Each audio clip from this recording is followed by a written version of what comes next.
Hello, beautiful friends. This is the Organizer Advisor here to help you enhance your happiness and transform your life. We are beginning on week 2, January 6th, day 6 of our total life transformation process. So what's in store today? Well, grab your hydration beverage. Let's have a sip and a sit, and I'll talk you through our TOGAs for today.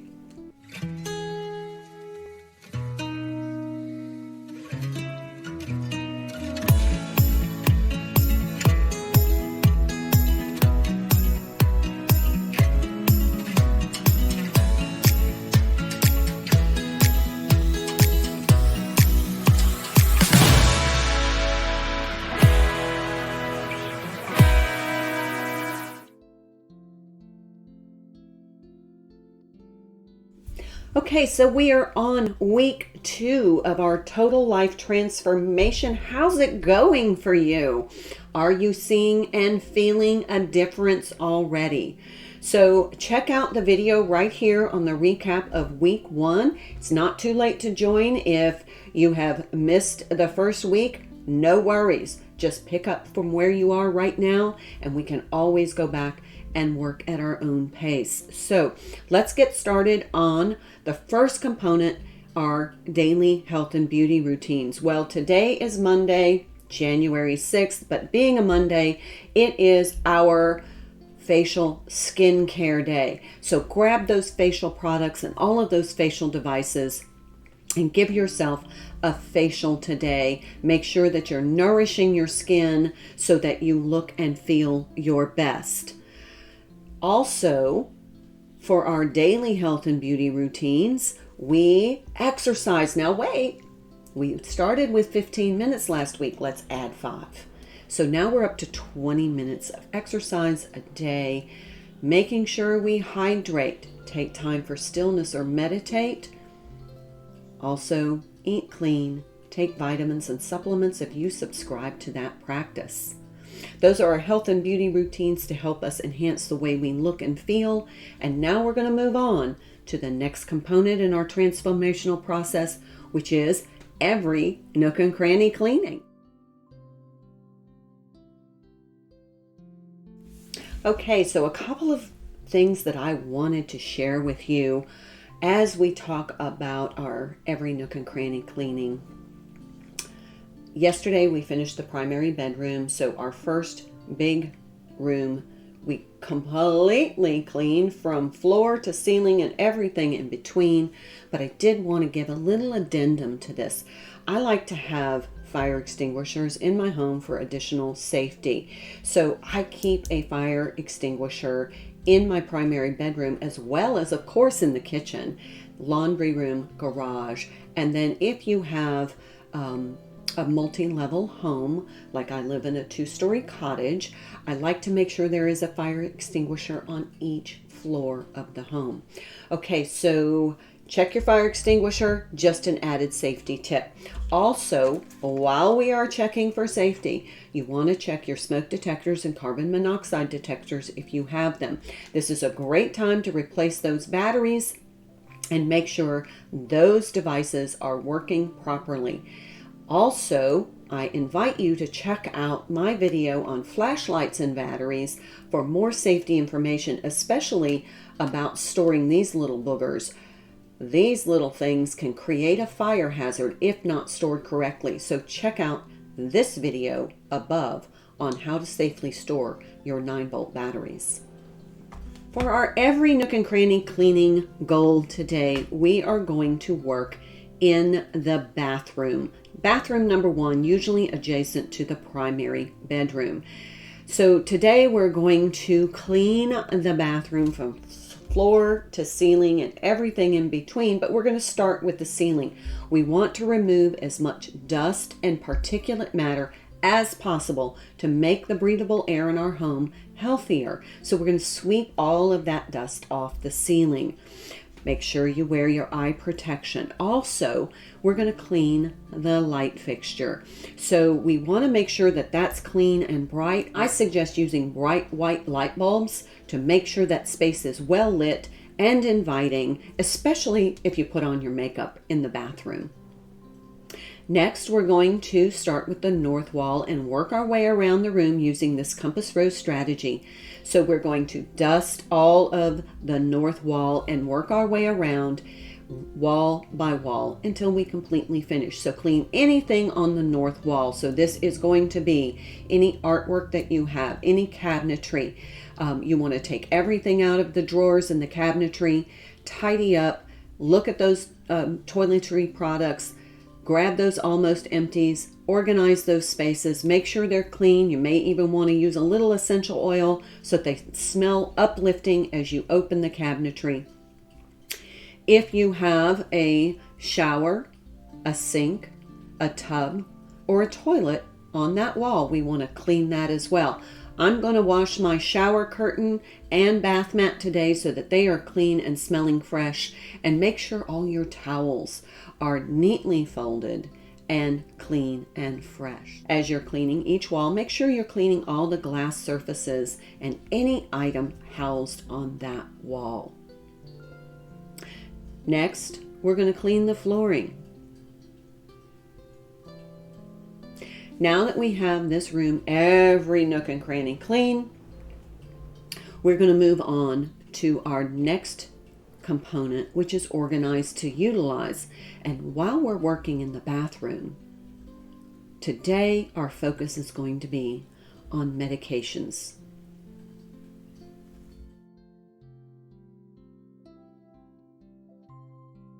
So for our organized to utilize segment for today, we're going to talk about organizing and safely storing all of our medications, both prescription medications and over-the-counter medications. Now, the first thing we want to do in our organization process is to go gather all of your medications.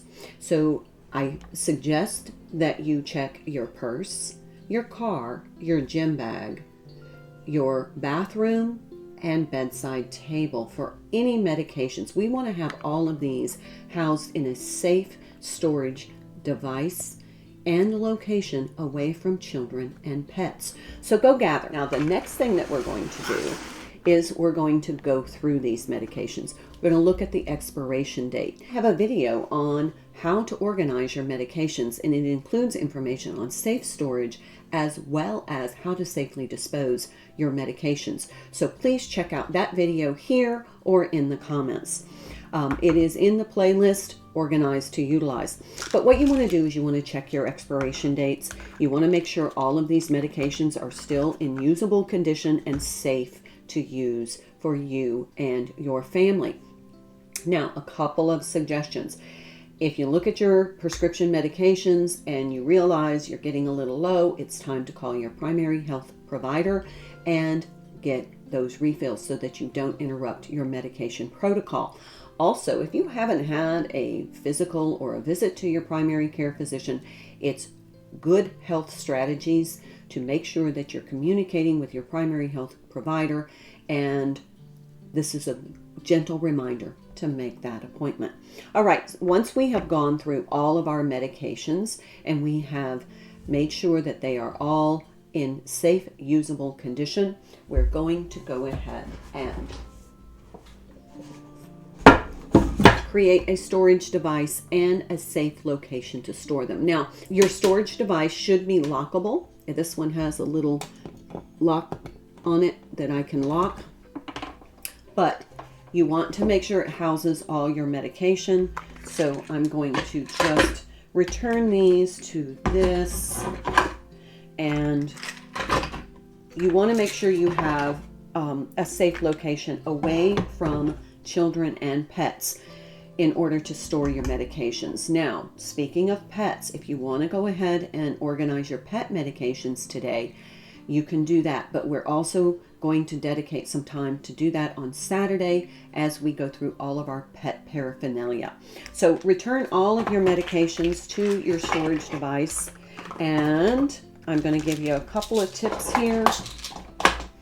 If you have liquid medication, I suggest storing it in a zip top bag because if these leak, it's going to create a mess in your medication storage device, but it can also damage your prescription labels. It will stain them, and then you won't be able to read your medication and the prescriptions. So I suggest storing any kind of liquid or powder medications in zip top bags before you place them into your storage device. Now make sure this is on a high shelf or in a lockable cabinet away from children and pets. Also, again, check out the video on how to organize your medication. There is a plethora of great information in there for both safety and safe disposal of your medications. We don't flush medications down the toilet, so check out that video for suggestions on how you can safely dispose of any unwanted medications. Okay, so our next component is going to be our document organization.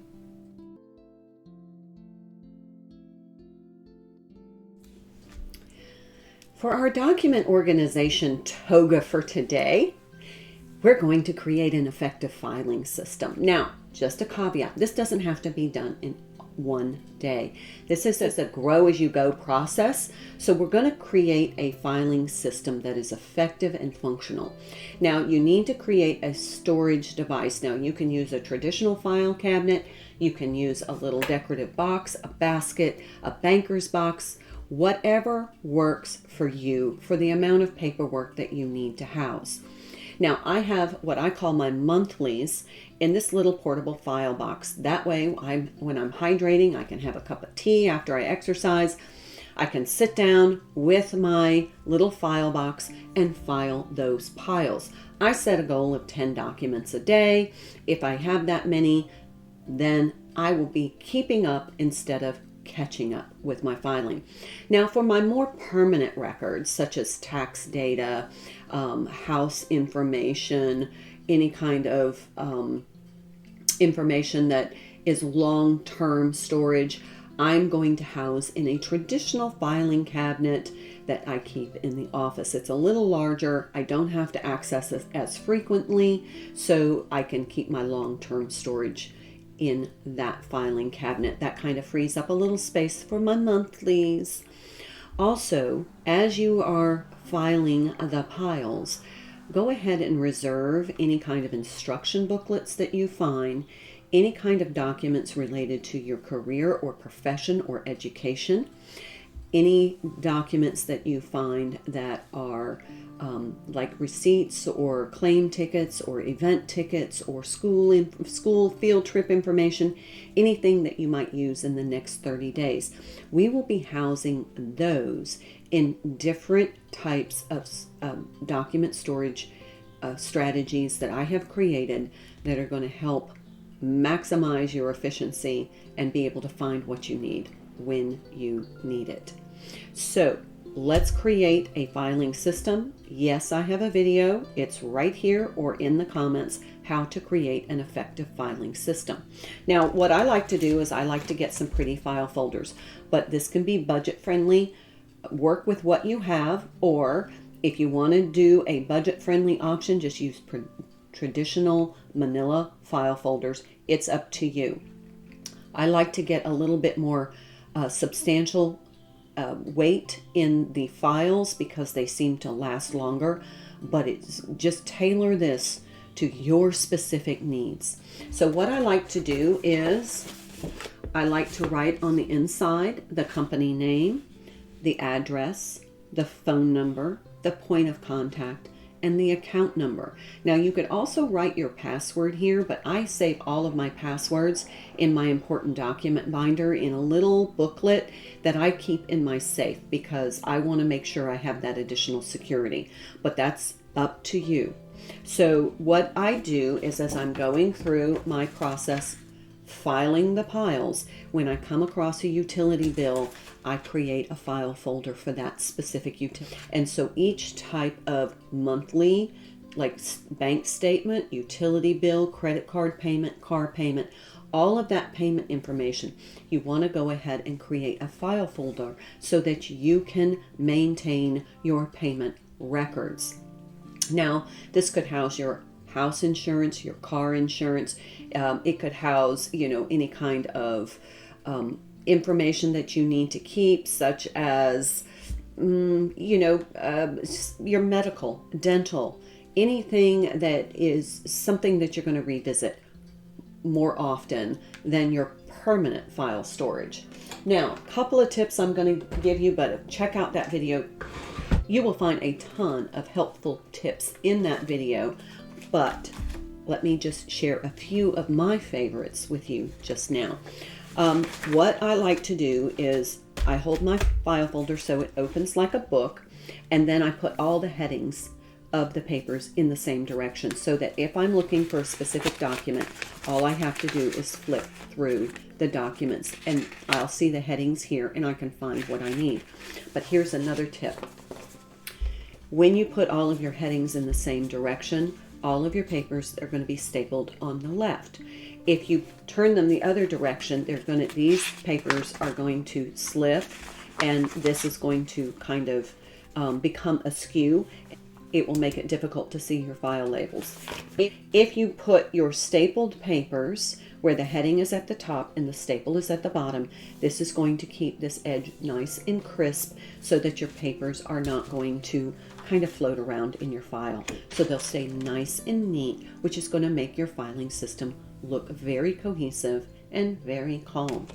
So I also like to keep little file tabs in my filing system so that if I need to highlight something to draw my attention or as a reminder, I have a tab that I can stick to it. Now, one other little tip. I like to take a little bit of my essential oil and spray it in there so that when I go to file my piles, my 10 daily documents, when I open my file system, I get that scent. It's uplifting. It's that little happiness hit, and it always helps to enhance your experience. So that is our document organization for today. Start working on creating an effective filing system. Remember, it doesn't have to be done in a day. We're going to file 10 documents a day, finally file those piles, and then we're going to be able to keep up instead of catch up. Next, let's move on to our wardrobe restructuring.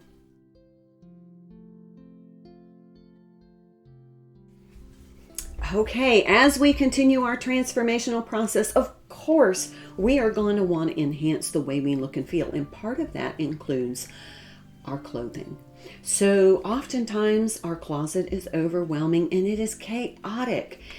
And that creates getting dressed stress. So we are creating a calm, cohesive closet by restructuring into what I call the rainbow closet. We're grouping our clothing by colors, and this creates a calm, cohesive closet where you can find what you want to wear when you want to wear it. Plus, we're going through everything, making sure it's in good wearable condition and that it fits and makes us feel fabulous. If it doesn't, you don't have room for it in your closet or in your life.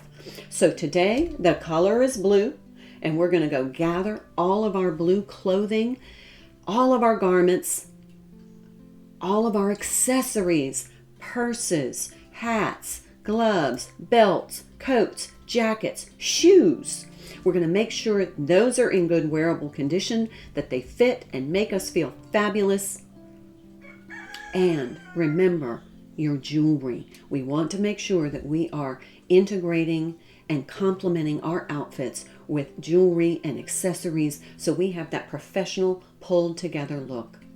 That's going to enhance our confidence and self-esteem, and it will help reduce that getting dressed stress.